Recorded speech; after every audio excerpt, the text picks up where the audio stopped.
In this video, I would like to share what happens when we don't follow our heart. The first thing that happens is we become quite indecisive. We find ourselves at a crossroads, and that indecision a lot of times becomes procrastination. And that procrastination may take us down a road of great depression. We feel ourselves, instead of expanding, contracting in on ourselves.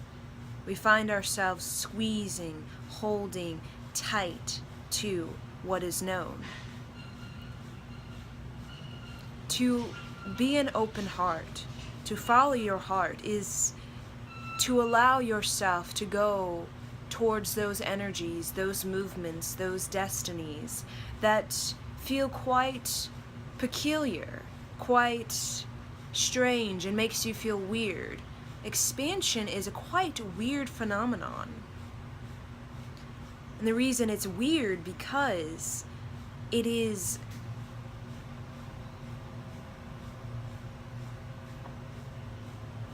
helping you to let go of the many things you think you are so that you may welcome the other things that you are. And it's quite weird to be presented as one thing that's based on our childhood, based on the way we were raised. We're presented to the world as this, and then all of a sudden the weirdness of following the heart guides us to present ourselves as this. But if we don't follow that nudge, if we don't follow that instruction, we're going to find ourselves creeping into this sameness of time. And sameness of time is a place where we are not allowing ourselves to stretch. We are here on this planet in a human body to stretch the human mind. Everything about this biology and the biology of every living organism is a process of stretching. Everything is a stretch. And stretching, you could see it as a form of expansion. And that expansion, the stretching, leads an opening. And within that space, that is the weird energy, where we are presented as something new. We are presented as this based on our childhood, based on our experiences, and now the stretching, the expansion now is presenting us as this. Something that could be entirely foreign to us. But we, many of us, don't allow ourselves to trust that weirdness, that peculiarity of being a unique organism. Following the tingles in the heart. And then we find ourselves what? In the sameness of time. Cycling through what we've done many times when it comes to relationships, when it comes to jobs, and find ourselves at this status quo energy, this flatline energy. Because we are not allowing ourselves to undergo a death. We hold on to life so much. We grip, we clasp life so much that we don't realize that in order for us to really reflect the universe truth, in essence, to mirror it back to itself, we must go through a process of death so that we may be able to allow these other energies to move through us, to direct us, to instruct us, so that we may be able each and every day, weeks, months, years, be something that is a quite spontaneous, quite artistic, quite creative. And the very act of creative is a process of death. It is allowing the death of the previous imagination, the previous conceptualizations, so that the stretching, allowing the death, which is simply of a stretch, to create a new space. And within that space, what is that? That is purity. that space between the stretching, you could say, is purity, is consciousness. And when we allow ourselves to follow our heart, we're going to see expedited growth. And that's going to help us. That's going to help us in this lifetime be able to truly experience the many facets of what it is to be alive. The material facet, the spiritual facet, the intellectual facet, the emotional facet, the sensual facet. But if we get in this sameness of time, this current, because we have fear, we can't allow ourselves to follow the heart. We contract in, we squeeze and squeeze and hold in. What happens? Indecision leads to procrastination. Procrastination leads to a deep depression. That deep depression, the emotion behind it, a lot of it is regret. You know, the feeling of, I wish I would have just had the courage and just said this or did that. And that procrastination, that gains momentum. Momentum with procrastination is a serious thing right now. So when we feel that tingling in the heart, when we feel something feels right, and how do we know something feels right? Well, we need to allow ourselves to get on a path of stillness, because the voice of the heart, the tinglings within the body, it's not going to be truly felt and therefore trusted when we got a lot of noise going on around us, a lot of clashing sounds, a lot of distractions. So we really want to be on the path, particularly of service. It is literally following your heart. Because that heart, those whispers are going to guide you, the right place at the right time sort of energy. Synchronicity comes alive when you follow your heart. And when synchronicity is alive, that is when we can truly begin to take full advantage of this day where we're at, where synchronicity has brought us, and how can we serve that moment. Because the heart will guide you to where you can serve, where you can give, and where you can receive. Where you can give energy and where you can receive energy in the form of inspiration, in the form of creativity that amplifies your own energy. That's what we're all here to do, such as plants, such as trees. In service to other trees, what they're doing is they're amplifying the other trees, and what we have is a force that is just this powerful high vibration of 528 hertz, because they're all amplifying each other up. They're all in this giving of energy, receiving energy, and this mirroring back the energy.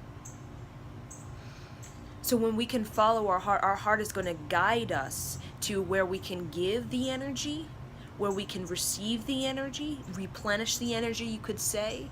And it doesn't have to be through a person. It can be through a particular sacred spot out in nature where we are replenishing our energy, receiving energy from nature. But if we can't overall embrace the weirdness, the peculiarity of expansion, the space when the stretching is happening and how that space is foreign to us, if we can't embrace the foreignness, if we can't embrace that we are here to be presented differently, presented in so many different ways, we're going to find ourselves contracting, squeezing, holding in this sameness of time, where we feel the whole quote is, you are the same person you were 20 years ago.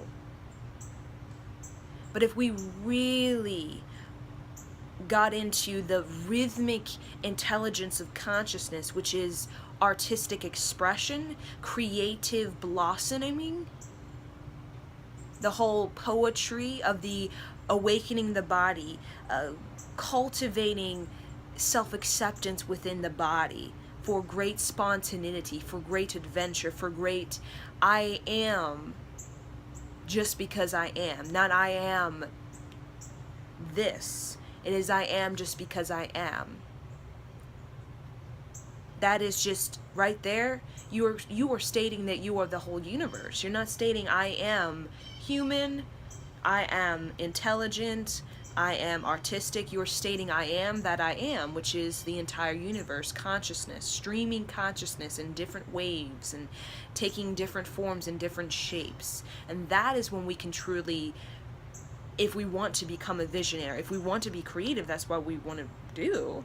Don't we want to be creative in our careers, in our destiny, in our service to others? Well, if we want to be creative, if we want to be true artists, map makers, designers, architects of this dimension, which we are architects of this dimension, we have to allow the weirdness, the mysticism of that stretch, of that expansion, of that foreign energy that really, you could say, pulls us, literally feels like it's pulling us out of our shell, which is like a crab shell. We love being in that crab shell because we don't like getting out, we don't like adventuring, we don't like to be out of the sameness of time, be out of the status quo, be out in the open for all to see, because we fear that we are not safe. And that is in the root chakra. We fear we are not safe. We fear if we are a crab without our shell, wandering around, what's going to happen? Something is going to get us. But if we can allow the heart to direct us, the heart is incredibly wise. It's not some naive, elusive, innocent thing that doesn't have a clue. The heart knows what it's doing. The heart has great amounts of discernment, great amounts of discipline, but if you can just allow it, listen to it, it will instruct you in a very practical way. But you have to give yourself the peace. You have to give yourself the time, the compassion, the patience. You have to give yourself the energy of just surrender.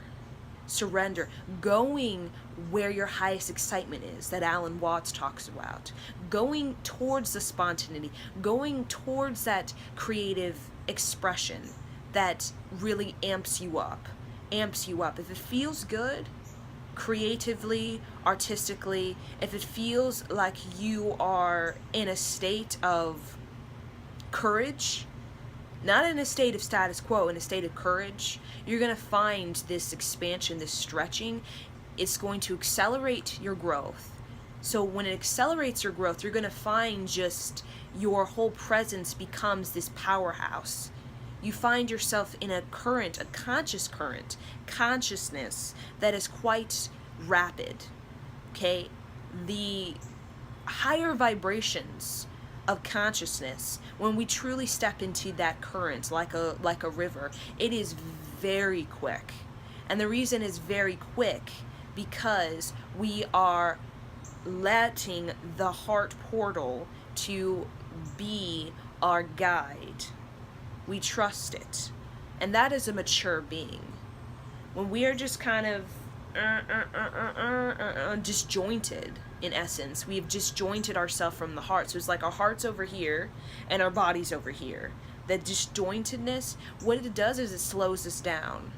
So we find people who are 60, 70 years old and they haven't even reached any sort of resolution, any sort of wisdom, they have no sort of peace, no sort of I am that I am, no truth.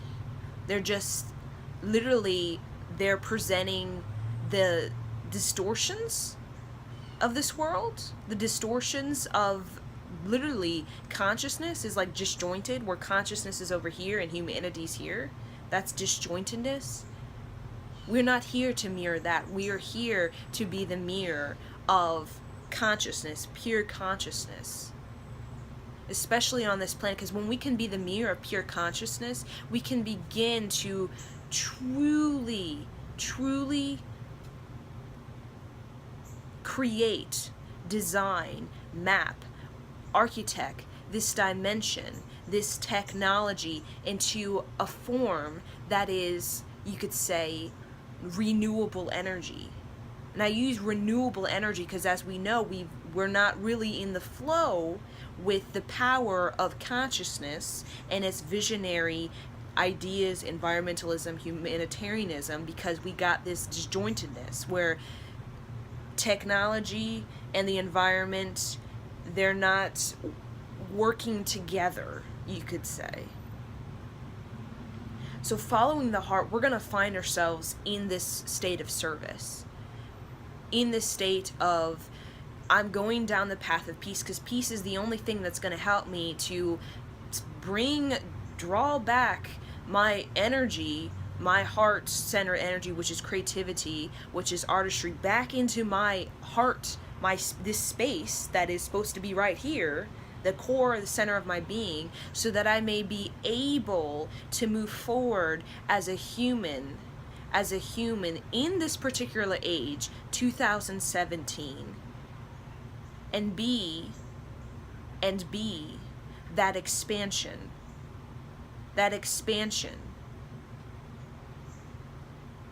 to be of that service, to be that openness, so the circuits in the body, so the channels in the body can receive the flood of higher energies. And that's what we want when we want to be creative, or when we're trying to figure out how we can be better at being innovative or creative, visionary. And that's what we need right now in environmentalism, especially.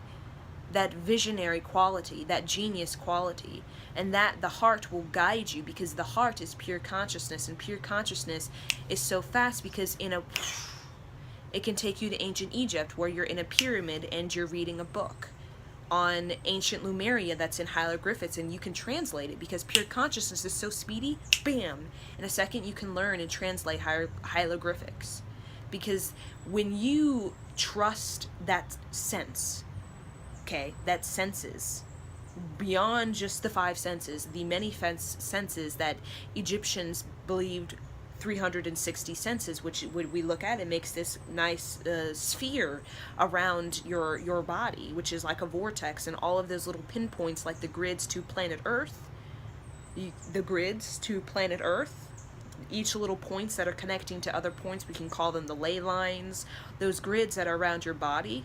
When you got it really connected, when you're trusting all those grids, the connection, like the nerve endings connecting to your body, sending messages to your body in a split second, your body trusts it. It's not like, I don't know if I trust that nerve message. No, it's just like, okay, I'm doing it. If we can get like that, instead of it's just like this stall, this delay, because we don't have a delay when we lift our arm. Our nerve sends a message and our arm just trusts it. Just like, okay, we're doing that. If we can get like that, that is expedited growth. That is acceleration. And then we got that acceleration, pure consciousness, boom. We can be transported to ancient Egypt. Boom. We can be transported to Atlantis, or boom, we can be transported to any particular time, any particular event, any situation, as long as we allow the communication, the higher consciousness, very just much like the nerves when it comes going down your spine. Okay, the spine, the Kundalini energy, and then the nerves connecting everything together in this great geometric shape, like the planet, everything is connected. You could transport to any energy on this world and receive wisdom, clarity, insight, ideas, really, that create genius in people. They're able to connect. That is what makes them genius, is they're able to connect. Not because they, got an intelligence in this practical level, this conventional, they've gotten the highest scores on their tests, or they're just got high scores on math or something like that, and they're just genius mathematicians.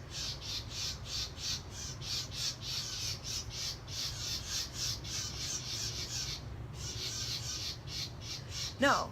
It's just they've allowed the stretching, the expansion to create this space, and that space is consciousness and can just receive instantly.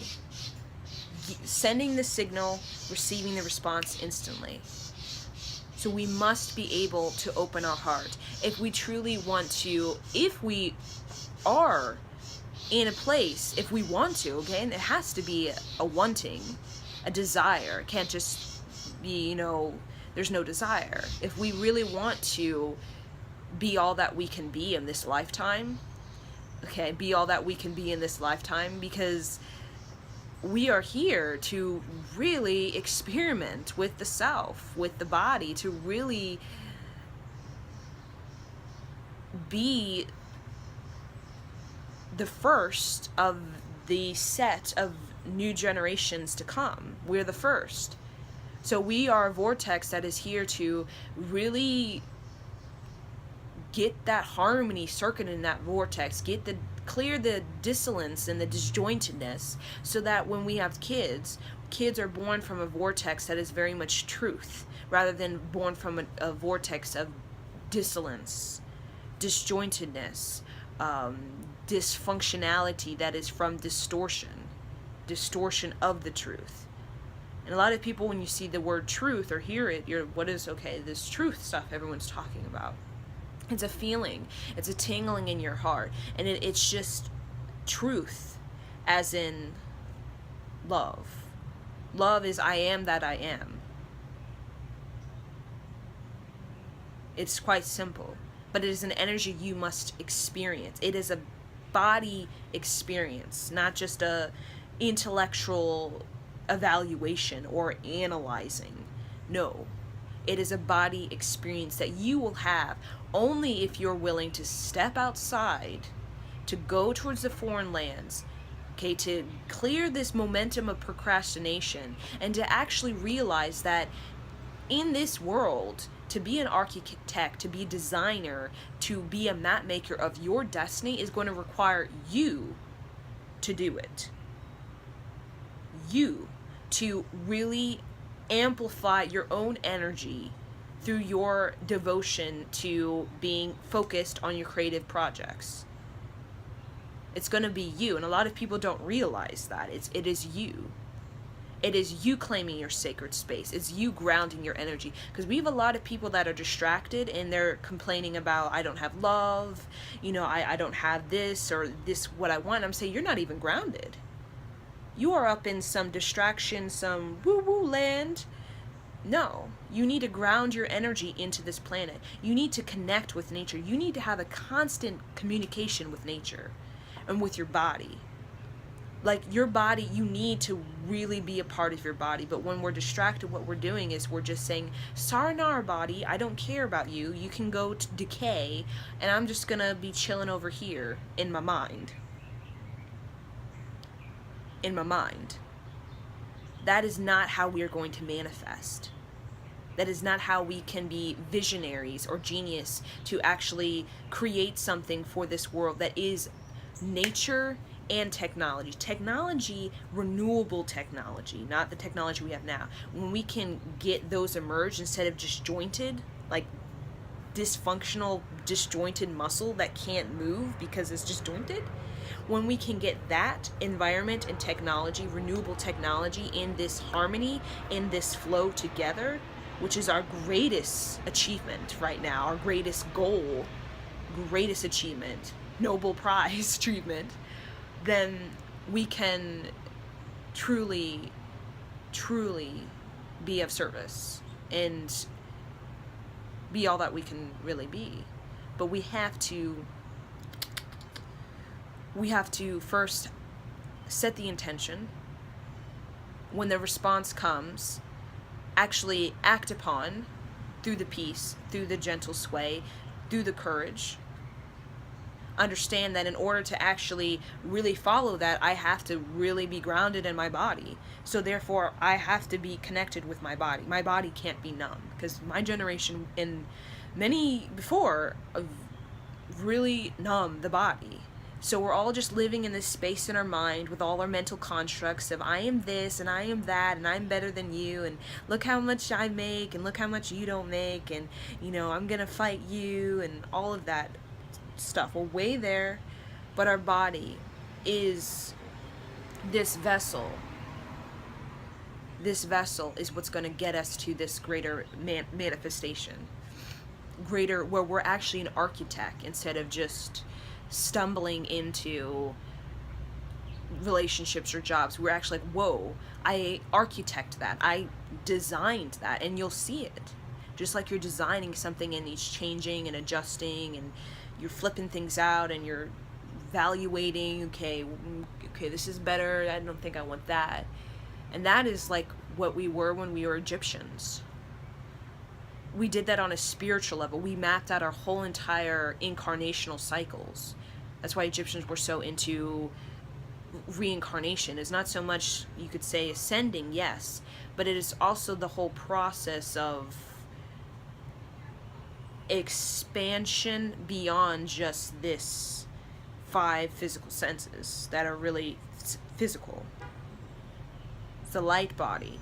It is all of these different bodies, the vibrations, the octaves, you can say, that make up the soul and the vessel. It's not just me here. So opening the heart clears indecisiveness. When we can go, like, it's not going to be easy. Of course it's not going to be easy. Why would it be easy? Because all of these other senses around us, they have been inactive for maybe thousands of years. It hasn't been practiced, it hasn't been cultivated at all. It's just kind of like an instrument that we haven't played for thousands of years, and now we're looking at the instrument and like, I don't know how to play. We've gotten out of the practice of it, so it's not going to be easy because those senses interactive. But we must reactivate, recultivate, repractice, you could say, those other senses, so that we can, as humanity right now, so that we can really birth the harmony, the ideas, the genius that can really get the disjointedness between nature and technology, clear that away. Get them back in sync with each other. Instead of this harsh communication, like an aggressive talk that's going on. I need this, but no, I need this. No, I need this, but no, I need this. Okay, that's what we got going with technology and we got with the environment. And that is what I feel we're here to do as our mission. Every era is different, but right now that is our mission. If we could only follow our hearts, what feels right. If our body is numb, we're not going to be able to receive that message on how we can move forward as humanity. So we have to be in tune with our body. We have to be grounded in our body, because that is the only way we'll be able to feel the sensations of our heart. Not in the mind, in, my identity, my ego, my fears, my insecurities, I'm better than you, that kind of stuff. No. We have to be grounded in our body. And when we feel the heart, when we actually have the courage and understand that it's not going to be easy, and to go where the heart is leading us, we're going to find us being all that we can be. All that we can be. We're going to find ourselves letting go. We're going to find ourselves moving forward. We're going to find ourselves just in this acceleration of growth, a pure consciousness. And to me, following the heart, an ability to follow the heart, is pure consciousness. Because the ability to follow the heart, it creates this senses, 360 spherical senses around you that connects you. And that is pure consciousness. Connection. So I'm going to leave you guys with those thoughts to mull over in your heart space. Thank you for watching.